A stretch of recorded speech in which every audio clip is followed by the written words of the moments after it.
Friends, હું Sanjay Vasani એજ્યુમેક્સ coaching group તેમજ sunrise group of સ્કૂલના માધ્યમથી આપ સૌની વચ્ચે ફરી એક વખત ઉપસ્થિત થયો છું. મિત્રો, આજનું સેશન શરૂ કરું એ પહેલાં આપ સૌનો હું આભાર વ્યક્ત કરવા માગું છું કે આપ સૌ ફરી એક વખત મારી ચેનલની અંદર જોઈન્ટ થયા છો. જોડે જોડે મિત્રો, આપ સૌનું આ ચેનલમાં અને આજના વિડીયોમાં હું હાર્દિક સ્વાગત કરું છું. મિત્રો, આપ સૌને એક વિનંતી કરું છું કે આપ સૌને મારી ચેનલને જો સબસ્ક્રાઈબ ન કરી હોય તો અત્યારે જ સબસ્ક્રાઈબ કરી દેજો, જેથી કરીને આપને ધોરણ 11ના અકાઉન્ટન્સી અને સ્ટેટિસ્ટિક્સ તેમજ ધોરણ 12ના અકાઉન્ટન્સી અને સ્ટેટિસ્ટિક્સના તમામ વિડીયો ચેપ્ટર અને ટોપિક વાઇઝ સરળતાપૂર્વક પ્રાપ્ત થઈ શકે.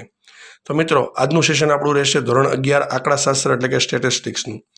મિત્રો, આંકડાશાસ્ત્ર સ્ટેટિસ્ટિક્સની અંદર આપણે ઘણા બધા વિડીયો અગાઉ મૂકી દીધા છે, તમે સૌએ જોયા પણ હશે. પરંતુ મિત્રો, આજના સેશનની અંદર આપણે લાસ્ટ જે સેશન પૂરું કર્યું હતું કે પ્રાથમિક માહિતીની જે 3 રીતો આપણે જોઈ હતી પ્રાથમિક માહિતી પ્રાપ્ત કરવાની, એમાં પ્રત્યક્ષ તપાસ, પરોક્ષ તપાસ જોઈ ગયા હતા અને ત્રીજી જે બાકી રહી ગઈ હતી પ્રશ્નાવલીની રીત. તો મિત્રો, આજે એ ટોપિકની ચર્ચા કરવાના છે. ખૂબ જ અગત્યનો અને મહત્વનો પ્રશ્ન છે આ ચેપ્ટર માટે કે પ્રશ્નાવલીની રીત એટલે શું અને આદર્શ પ્રશ્નાવલી કેવી હોવી જોઈએ અથવા તેના લક્ષણો જણાવો. તો આ ટોપિકની ચર્ચા આપણે આજના સેશનની અંદર કરવાના છીએ. તો જોઈએ મિત્રો, પ્રશ્નાવલી એટલે શું અને આદર્શ પ્રશ્નાવલી કેવી હોવી જોઈએ. તો મિત્રો, આજનો આપણો જે પ્રશ્ન છે એ પ્રશ્ન હું સૌપ્રથમ લખી દઉં.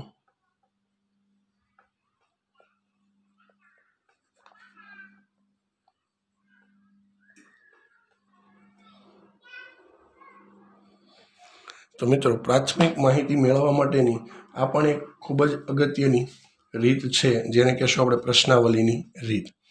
પ્રશ્નાવલીની રીતની અંદર આપણે એની ડેફિનેશન પણ પહેલાં લખી દઈએ અને જોડે જોડે સમજતા જઈએ કે જે વિષય અંગેની માહિતી મેળવવાની હોય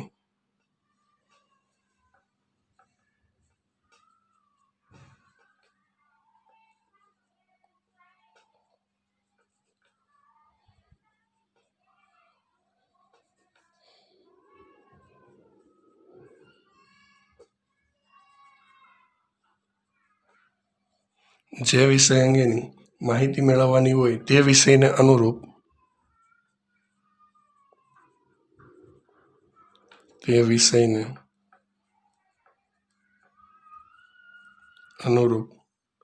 પ્રશ્નોની એક યાદી તૈયાર કરવામાં આવે છે.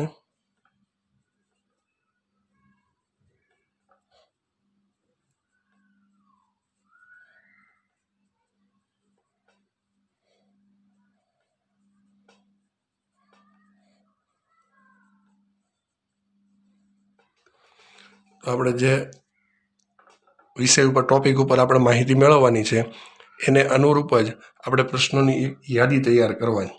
હવે પ્રશ્નો તૈયાર થઈ ગયા બાદ એ પ્રશ્નોને તર્કબદ્ધ ક્રમમાં ગોઠવવાના. એટલે કે આ પ્રશ્નોને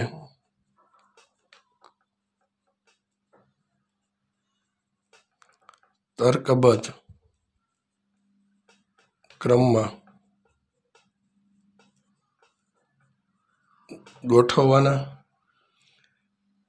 જોડે જોડે જે તે પ્રશ્નની સામે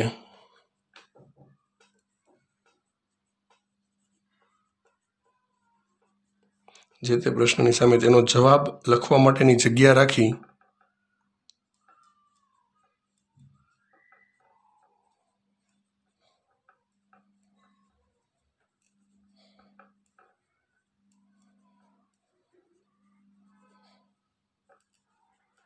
એક પત્રક તૈયાર કરાય.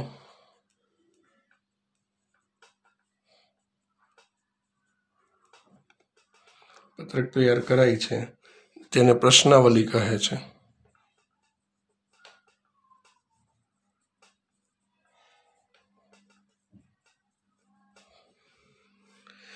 અને આ પ્રકાર દ્વારા અથવા આવી રીતે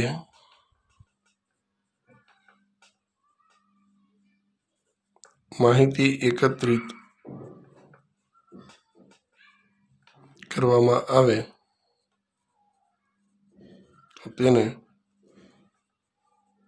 પ્રશ્નાવલીની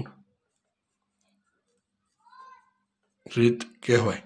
તો મિત્રો, ખૂબ જ સરળ અને સાદા અર્થમાં આપણે પ્રશ્નાવલીની રીત શું કહેવાય એ આપણે અહીંયા દર્શાવ્યું. મિત્રો, પ્રશ્નાવલી એટલે કે જે વિષય અંગેની તમે માહિતી મેળવવા માંગો છો, કોઈ પણ એક ટોપિક ઉપર તમારે માહિતી જોતી છે, તો એ ટોપિકને અનુરૂપ તમારી પાસેથી જેટલા બી પ્રશ્નો બની શકતા હોય એ એક પ્રશ્નોની એક યાદી તૈયાર કરવી. પ્રશ્નો બની ગયા બાદ એ પ્રશ્નને તર્કબદ્ધ ક્રમમાં, એટલે એક પછી એક પ્રશ્ન, એવો પ્રશ્ન પૂછતા જવા પડે કે તર્કબદ્ધ ક્રમમાં એ માહિતીઓને ગોઠવવી પડે કે જેથી કરીને એક પ્રશ્ન બીજા પ્રશ્ન ઉપર આધારિત બની શકે. ત્યારબાદ એ પ્રશ્નો જ્યારે તર્કબદ્ધ ક્રમમાં ગોઠવો ત્યારે એ પ્રશ્નની સામે તમે ઉત્તર લખી શકો એટલી જગ્યા પણ તમારે મૂકવાની રહેશે.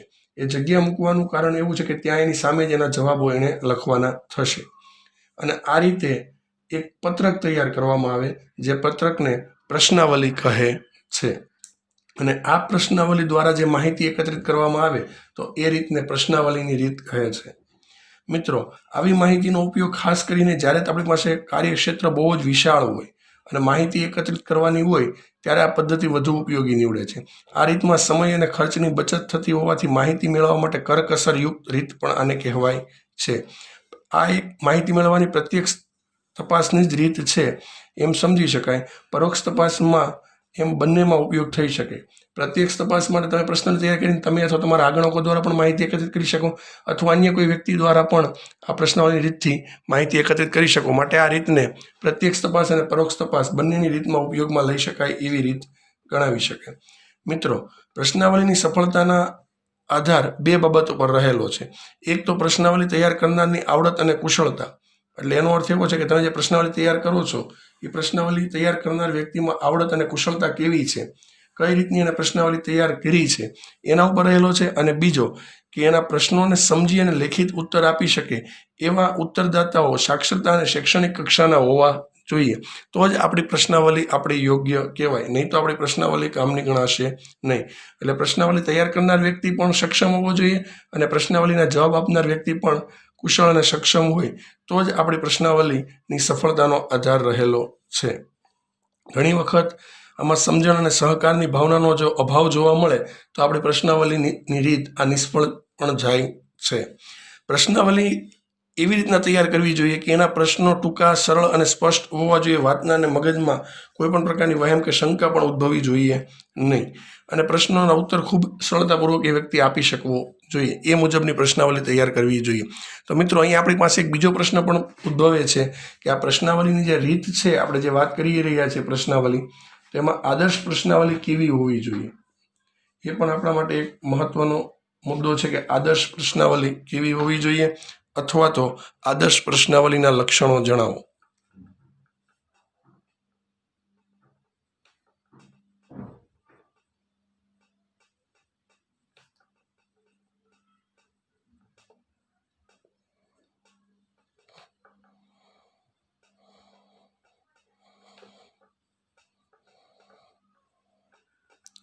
તો મિત્રો, આપણે આદર્શ પ્રશ્નાવલીના લક્ષણોની ચર્ચા પણ આજના સેશનની અંદર કરવાના છીએ કે આદર્શ પ્રશ્નાવલી કેવી હોવી જોઈએ. આપણે હમણાં ઘડીક પહેલાં કીધું કે પ્રશ્નાવલી તૈયાર કરનાર વ્યક્તિની આવડત અને કુશળતાનો ઉપયોગ થવો જોઈએ. તો પ્રશ્નાવલી તૈયાર કરનાર વ્યક્તિ તો એક છે, એટલે એની આપણે આવડત અને કુશળતા કઈ કઈ બાબતો ઉપર ધ્યાન કેન્દ્રિત કરી શકે એ અંગેના મુદ્દાઓની ચર્ચા આપણે અત્યારે કરીશું. તેમાં પહેલો મુદ્દો છે આપણો, એ છે પ્રશ્નાવલીનું શીર્ષક.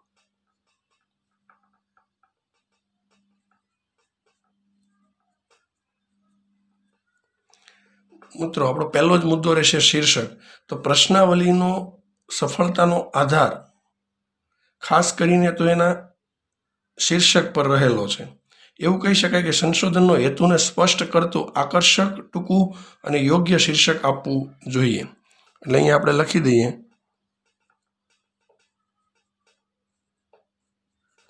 કે પ્રશ્નાવલીના સંશોધનનો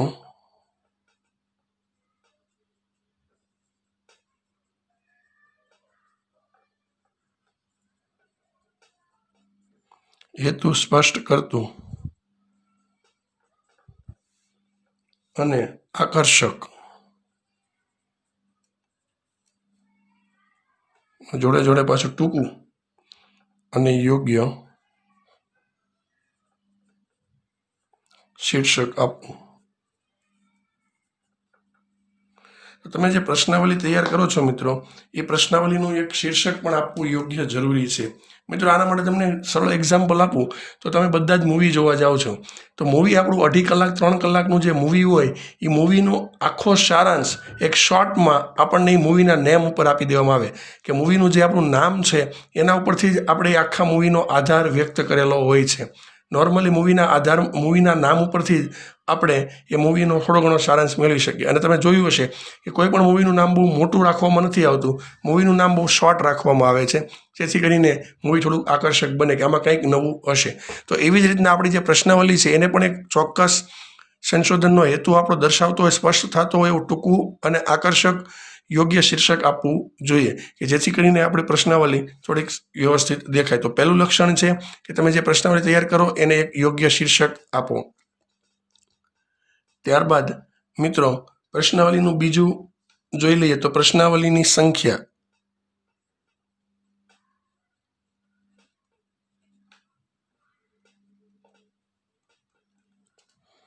તો મિત્રો બીજો ટોપિક છે આપણો પ્રશ્નાવલીની સંખ્યા. તો તપાસના હેતુ સાથે સુસંગત હોય એવા પૂરતી સંખ્યામાં જ પ્રશ્નો પૂછવા જોઈએ. પ્રશ્નો જો વધુ પડતા પૂછવામાં આવે તો સ્વાભાવિક છે કે ઉત્તરદાતાને કંટાળો આવશે, અને જો વધુ પ્રશ્ન પૂછવા જરૂરી જ હોય તો પ્રશ્નાવલીને 2 વિભાગોમાં વહેંચી પણ શકાય. ઘણી વખત એવું થાય કે પ્રશ્નોની સંખ્યા ખૂબ ઓછી કરી દેવામાં આવે તો પણ સંશોધનનો હેતુ વ્યવસ્થિત રહેશે નહીં. એટલે અહીંયા આપણે એવું લખી શકીએ કે પ્રશ્નાવલીના પ્રશ્નોની જે સંખ્યા છે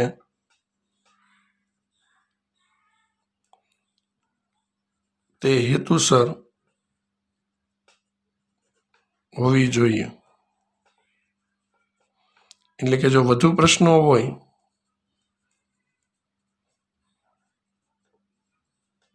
તો 2 ભાગમાં પ્રશ્નાવલી વહેંચી દેવી,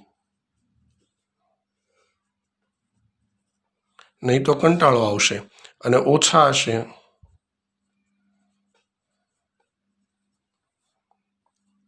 તો સંશોધનનો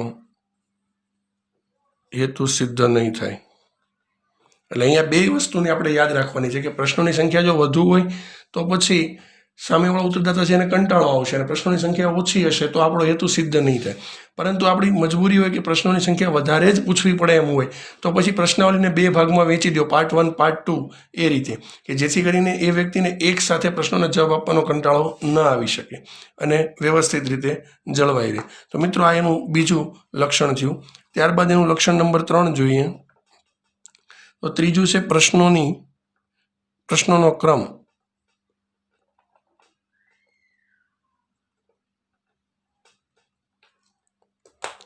મિત્રો પ્રશ્નોનો ક્રમ, તો પ્રશ્નોના ક્રમ તાર્કિક હોવા જોઈએ કે જેથી કરીને ઉત્તરદાતાને તેના જવાબ આપવામાં આગળ પાછળના સંદર્ભને ધ્યાનમાં લીધા સિવાય સાહસિક રીતે અને ઝડપથી આપી શકે.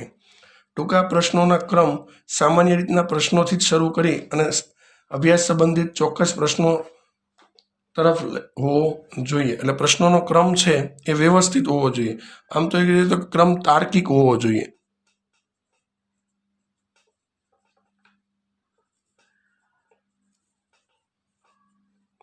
તાર્કિક ક્રમમાં જ પ્રશ્નો પૂછવા જોઈએ જેથી કરીને ઉત્તરદાતા અટવાય પણ નહીં. એ રીતના પ્રશ્નોના ક્રમ હોવા જોઈએ. હવે એક એક્ઝામ્પલ આપો, થોડુંક રમૂજી છે પણ આપણા માટે ખાસ ઉપયોગી છે કે આપણે કોઈ પ્રશ્નાવલી લઈને ગયા કોઈ પાસે માહિતી એકત્રિત કરવા માટે, અને એમાં એક પ્રશ્ન પૂછવામાં આવ્યો છે કે શું આ પરિણિત છો કે અપરિણિત. હવે એને પરિણિત ઉપર અથવા અપરિણિત ઉપર ટીક કરવાનું છે. જો એ પરિણિત હશે તો જ એના માટે નીચેનો ક્વેશ્ચન લાગુ પડે. નીચે લખવું પડે કે જો ઉપરના પ્રશ્નમાં તમે પરિણિત છો તો જ તમારા માટે નીચેનો પ્રશ્ન લાગુ પડશે. જો એ વ્યક્તિ પરિણિત હોય તો જ એને પ્રશ્ન પૂછી શકાય કે આપણે સંતાનો છે કે નહીં.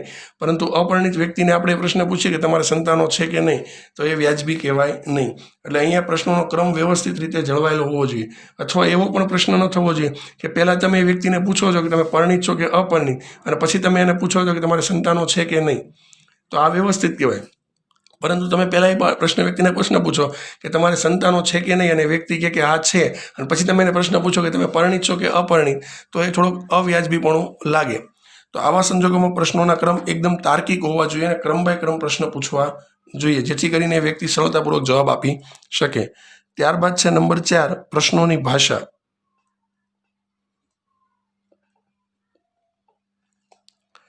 તો મિત્રો અહીંયા પ્રશ્નોની ભાષામાં હું તમને ખાસ કહી દઉં, સ્થાનિક ભાષા,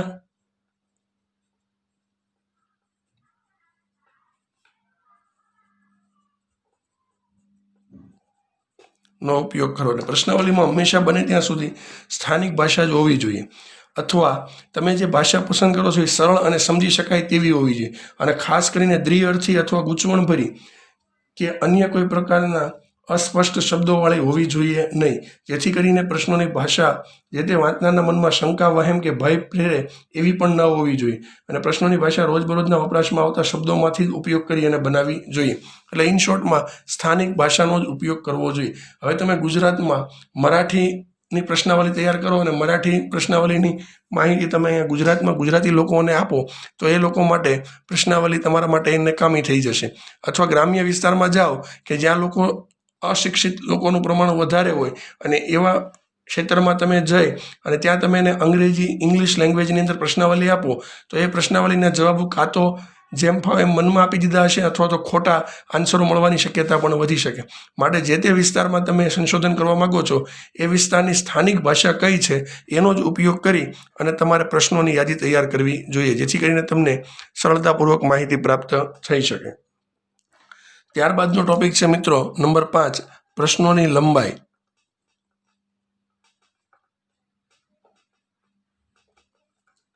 આપણે પ્રશ્નોની સંખ્યા જોઈએ કે જે આપણે હેતુ અનુસાર હોવી જોઈએ, પરંતુ અહીંયા પ્રશ્નોની લંબાઈ. તો પ્રશ્નાવલીનો જે જવાબ છે અહીંયા તો આપણે લંબાઈ એટલે પ્રશ્નાવલીના જવાબની લંબાઈ, અથવા ટોપિક હું ચેન્જ કરી નવો મુદ્દો લખી દઉં છું કે પ્રશ્નોના ઉત્તર. તો જે પ્રશ્નોના ઉત્તર છે એ શક્ય હોય ત્યાં સુધી હા કે નામાં જ આપણને, અથવા તો કોઈ નિશાની દ્વારા જ આપણને પ્રશ્નના જવાબ મળી જવા જોઈએ. એટલે શક્ય હોય ત્યાં સુધી ટૂંકા અથવા હા કે ના જેવા એક શબ્દોમાં જ ઉત્તર આપી શકાય તેવા હોવા જોઈએ, કે જેથી કરીને આપણને પ્રશ્નોના જવાબ આપવા વ્યક્તિને સરળતા બને. બહુ લાંબા ટૂંકા પ્રશ્ન પૂછો કે જેનો આન્સર એને બહુ લાંબી વિચારીને આપવો પડતો હોય તો એ આવા પ્રશ્નોના જવાબ આપવાનું ટાળશે. માટે પોસિબલ હોય ત્યાં સુધી જવાબ આપણને હા કે ના અથવા ચોક્કસ આંકડાઓમાં ચોક્કસ ક્રમમાં જ મળતો હોય એવા જ પ્રશ્નો આપણે પૂછવા જોઈએ. ત્યારબાદ નંબર 6, છઠ્ઠો મુદ્દો આપણે લઈ શકીએ ભૂતકાળના પ્રશ્નો. તો મિત્રો બને ત્યાં સુધી લાંબા ભૂતકાળને લગતા પ્રશ્નો, જે ગણતરી કરવી પડે એવા પ્રશ્નો, કે યાદશક્તિને ખૂબ તૈયાર કરાવવી પડે એવા પ્રશ્નો પૂછવા જોઈએ નહીં.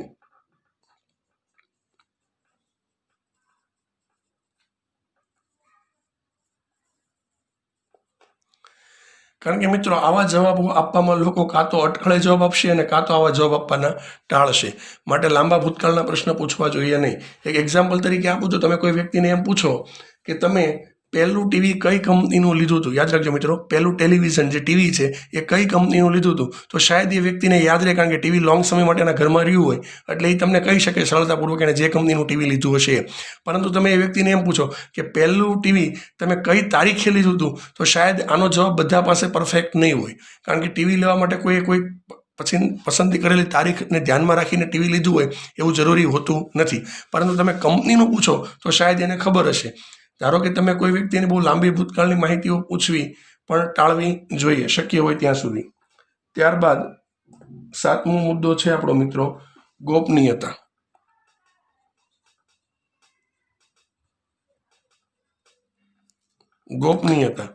ગોપનીયતા એટલે મિત્રો કે પ્રશ્નાવલીમાં ઉત્તરદાતાને અંગત જીવનને સ્પર્શતા તેમજ શંકા અને વહેમ ઉદ્ભવે એવા પ્રશ્નો પૂછવા જોઈએ નહીં. અને ખૂબ જ જરૂરી હોય પૂછવા તો ખૂબ સાવચેતીપૂર્વક એના પૂરક પ્રશ્નો દ્વારા આવી માહિતીઓ પ્રાપ્ત કરવી જોઈએ. ગોપનીયતા એટલે અંગત પ્રશ્નો. આનો બીજો ટોપિક તમે આમ પણ લખી શકો કે અંગત પ્રશ્નો